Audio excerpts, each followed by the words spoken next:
Good evening, visitors. Welcome to the Australian War Memorial's Last Post ceremony.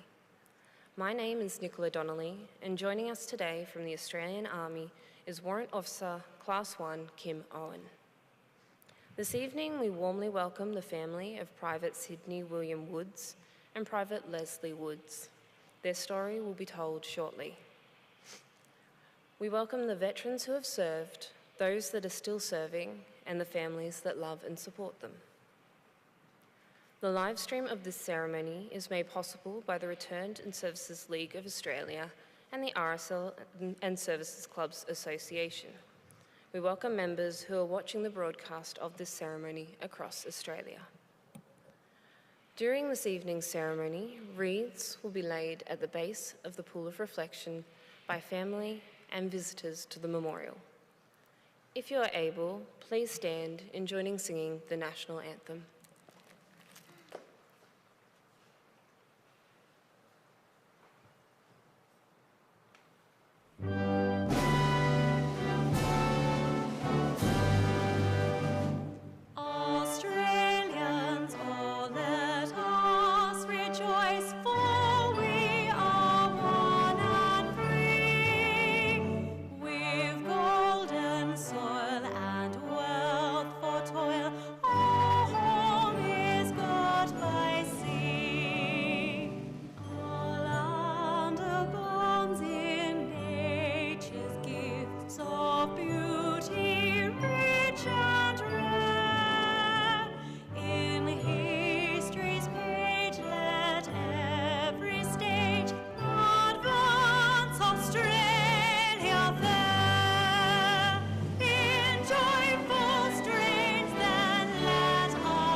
The Australian War Memorial was the vision of Charles Bean, Australia's First World War official historian.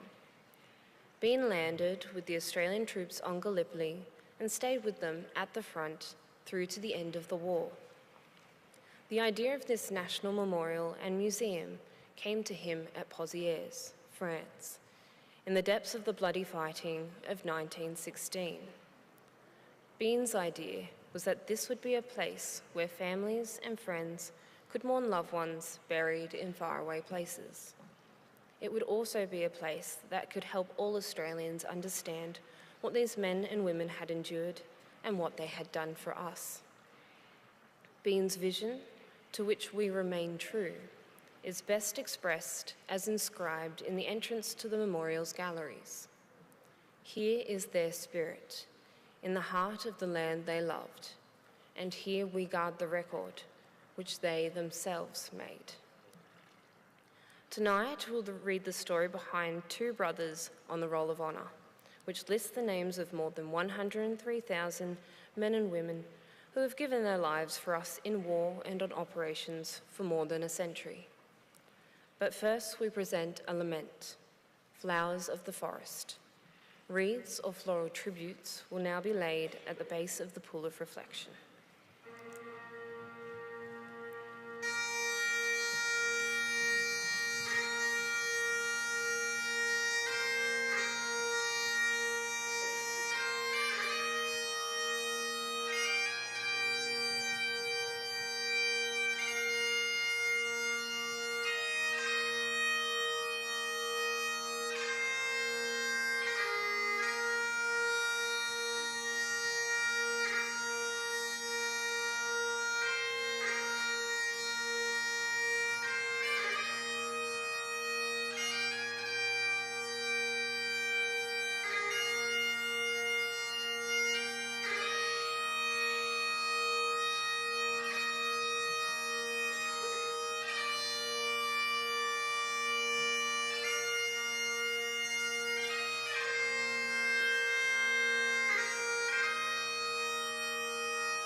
Today, we remember and pay tribute to Private Sidney William Woods and Private Leslie Woods. Sidney and Leslie Woods were born at Mountain River in Tasmania, the second and third children born to William and Helen Woods. Sidney was born on the 9th of February 1892, with Leslie following him on the 25th of September 1893. With their 6 siblings and parents, the brothers grew up along the Huon River in southern Tasmania. Both boys attended Luxton School before finding employment as orchard and timber workers in nearby Huonville. As the elder of the 2 brothers, Sidney was the first to enlist in the Australian Imperial Force, signing his attestation papers on the 7th of June 1916. Allotted to the 40th Australian Infantry Battalion with the rank of private, Sidney departed Hobart on the 1st of July 1916 in HMAT Berrima, bound for England. Sidney arrived in England in August 1916 and marched into Lark Hill Camp for further training with the 3rd Training Battalion. He ran into trouble in early September when he was charged with going absent without leave from camp for 3 days. As punishment, Sidney was required to forfeit 4 days of pay and was awarded 2 days of field punishment number 2 by his commanding officer. While Sidney was training in England, both his father William and brother Leslie enlisted in the Australian Imperial Force. William enlisted first on the 10th of August 1916, with Leslie following soon after on the 7th of September. Both William and Leslie were allotted to the 22nd Reinforcements of the 12th Australian Infantry Battalion with the rank of private. They departed Australia together on the 30th of September 1916 in HMAT Palermo, 1 day after Sidney moved to France from England. Sidney arrived at the 1st Australian Divisional Base Depot at Attaloo on the 1st of October. Although his service record suggested he was to reinforce the 12th Battalion, after a fortnight of preparations, he marched out to join the 51st Battalion. Sidney was taken on strength in the field at Saint-Eloi in Belgium on the 16th of October and immediately got into work making improvements on the Allied positions. The 51st Battalion spent the bleak winter of 1916 to 1917 in northern France, alternating between frontline duty and training and labouring behind the lines. Meanwhile, Leslie proceeded overseas from England to France in mid-December 1916 and joined the 12th Battalion around Fricourt in France on the 26th of January 1917. He left his father behind in England. William was hospitalised in early January and ultimately returned to Australia for medical discharge in February 1917. After joining the 12th Battalion, Leslie was quickly thrust into the realities of trench warfare. On the 11th of February, the battalion moved into the front lines in the Somme Valley. While in the line, they faced frequent enemy bombardments and were ultimately forced to push their front line 50 yards forward into no man's land to avoid the worst of the fire. On the 18th of February 1917, a day before the 12th Battalion were relieved from their positions in the front line, Private Leslie Woods was killed in action. He was 24 years old. It is unclear if or when the news of Leslie's death reached Sidney, who was still serving with the 51st Battalion. In late March, he was admitted to the 13th Australian Field Ambulance with scabies and spent a week receiving treatment before returning to duty. Sidney was hospitalised a few weeks later, this time with dermatitis. Having spent 6 weeks recovering at Rouen, Sidney marched into the 4th Australian Divisional Base Depot on the 12th of June. He remained at the depot for 3 months, during which time he was again charged with being absent without leave. Sidney rejoined the 51st Battalion at Halifax Camp on the 30th of September 1917. Shortly after his arrival, the battalion left the camp and travelled to Ypres, where they entered the front line on the 11th of October. On the morning of the 16th of October, Sidney was eating his breakfast when a gas shell hit him. He was immediately rushed to the 3rd Australian Field Ambulance, suffering from gas poisoning and shrapnel wounds to his back and head. Sidney would succumb to his wounds at the dressing station of the 12th Australian Field Ambulance later that day. He was 26 years old. Following his death, Sidney was buried in the Menin Road Military Cemetery at Ypres in Belgium. Leslie was buried 100 kilometres to the southeast in Warrencourt, British Cemetery in northern France. In October 1919, Sidney and Leslie's grieving family inserted memorial notices into the Hobart Mercury. The poem inserted by their sorrowing parents read, "Somewhere in France there are 2 graves, where wildflowers bloom and grasses wave. At the head a wooden cross to mark our 2 dear sons' loss. No pen can write, no tongue can tell the pain that they went through. Someday we hope to meet them, someday we know not when. We'll clasp their hands in a better land and never part again.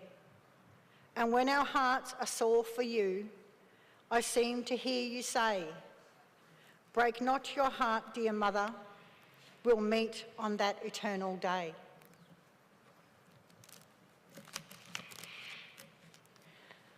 Both Sidney and Leslie's names are listed on the Roll of Honour on my right, amongst almost 62,000 Australians who died while serving in the First World War. Their photographs are displayed today by the Pool of Reflection. This is but 2 of many stories of service and sacrifice told here at the Australian War Memorial.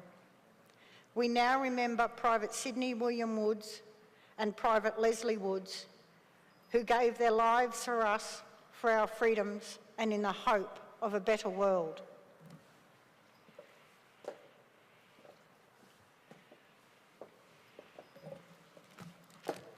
Please stand for the reading of the Ode and the sounding of the last post. They shall grow not old, as we that are left grow old. Age shall not weary them, nor the years condemn. At the going down of the sun and in the morning, we will remember them. We will remember them.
lest we forget. Lest we forget.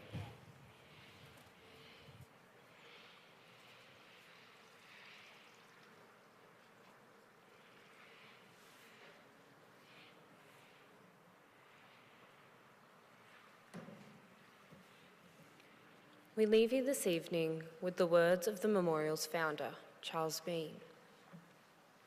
Many a man lying out there at Pozieres or in the low scrub at Gallipoli, with his poor, tired senses barely working through the fever of his brain, has thought in his last moments, well, it's over.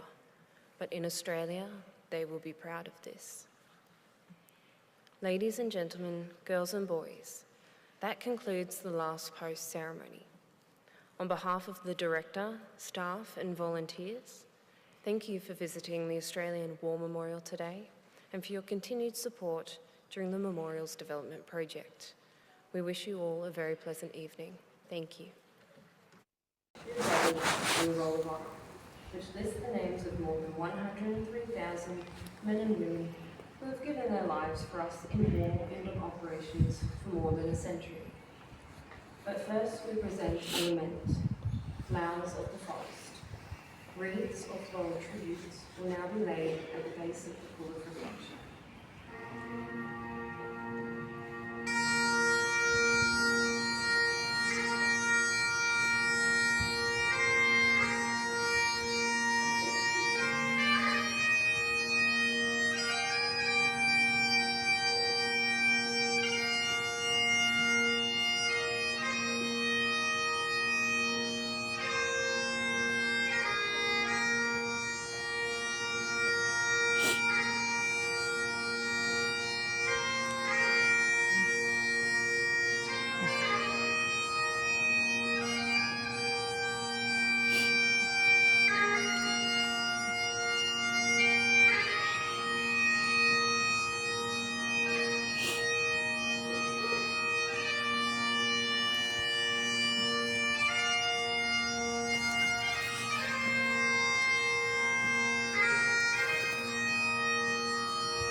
Today we remember and pay tribute to Private Sidney William Woods and Private Leslie Woods. Sidney and Leslie Woods were born